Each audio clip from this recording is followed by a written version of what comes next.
Kag sa good vibes, kalabanan sa ato ng mahilig nga magbantay sang sale online kag magahulat na lamang nga i-deliver sa ato ng aton nga package. Pero nakabalubala kamo nga mayara sang isa ka local nga grocery store diri sa syudad sang Bacolod nga naglunsar sang ila kaugalingon nga online shopping. Hindi ka na kinahanglan nga magwa sa imo nga balay para magpang-grocery kundi idulong na lang sa imo nga balay ang imo nga ginpamakal. Yaring report ni Romeo Subaldo. Kinahanglan mo mag-grocery pero hindi ka makahalin sa imo nga balay kay may bata nga naga-eskwela online. May hindi ka mabayaan nga ginadigamo o kung wala ka na sa oras sa kadamo sang imo nga alubrahon. Ini ang masabi nga nagakatabo sa aton sa karon nga may pandemic. Gani, may isa ka local grocery store nga nakapaminsar sa pamaagi nga mangin mahapos para sa tanan ang pag-grocery. Ang KJ Fairmart ang mayara na sa karon sang online shopping. Nang panila ang ginabatyag sang iban sa aton nga nahadlok pa magwa. Sunod sa ilang marketing officer nga si Angela Lee sa tunga sa pandemic, ini ang ilang napensaran nga ideya. We started making mga October. Gisuguran. Oo. Lawig siya nga process before siya nag-run. Actually, ho. Mga pila ka months man siya na yun na. Actually, nag-live kami, nag-start na kami baton orders around December. Okay. Pero damo pagid kami i-workout. So, dutay pa lang ang mga orders na napangkuha namon.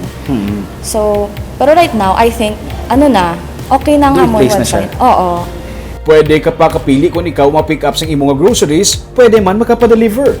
Local delivery service providers ang nagadulong sa ilang mga groceries para mabuligan man ang local businesses sa sininga panahon sang krisis. So, you go to kjfairmart.com and then you either click start shopping or grocery and then madiretso na sa catalogs. Tanang nga categories. Food, beverages, bread and pastries, and all that. Wala sang kinalain sa presyo sa groceries. Delivery fee lang ang idugang kag pwede man magamitan sang credit card. 4 Manila ka bulan nga gintunoan kag gi-develop ang sistema para mangin masulay ang proseso sang online shopping sa mga customer.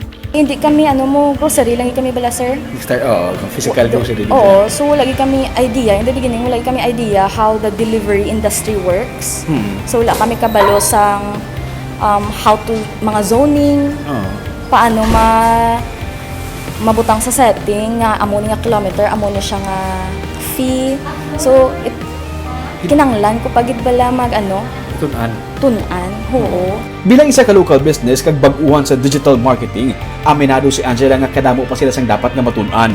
Gani padayon sa gihapon ng ilang nga pagpangita sa pamaagi para mas mapahapos pagid ang sistema para sa mga consumers. Sa subong, sa Bacolod pa lang sila naga-deliver kag naga-pick up sang groceries kag amat-amat na hindi gani ginaamag sa mga bumalakal. Nagalaom sila nga sa hindi madugay. Ila naman ini matanyag sa ilang mga customer sa gwa sang Bacolod.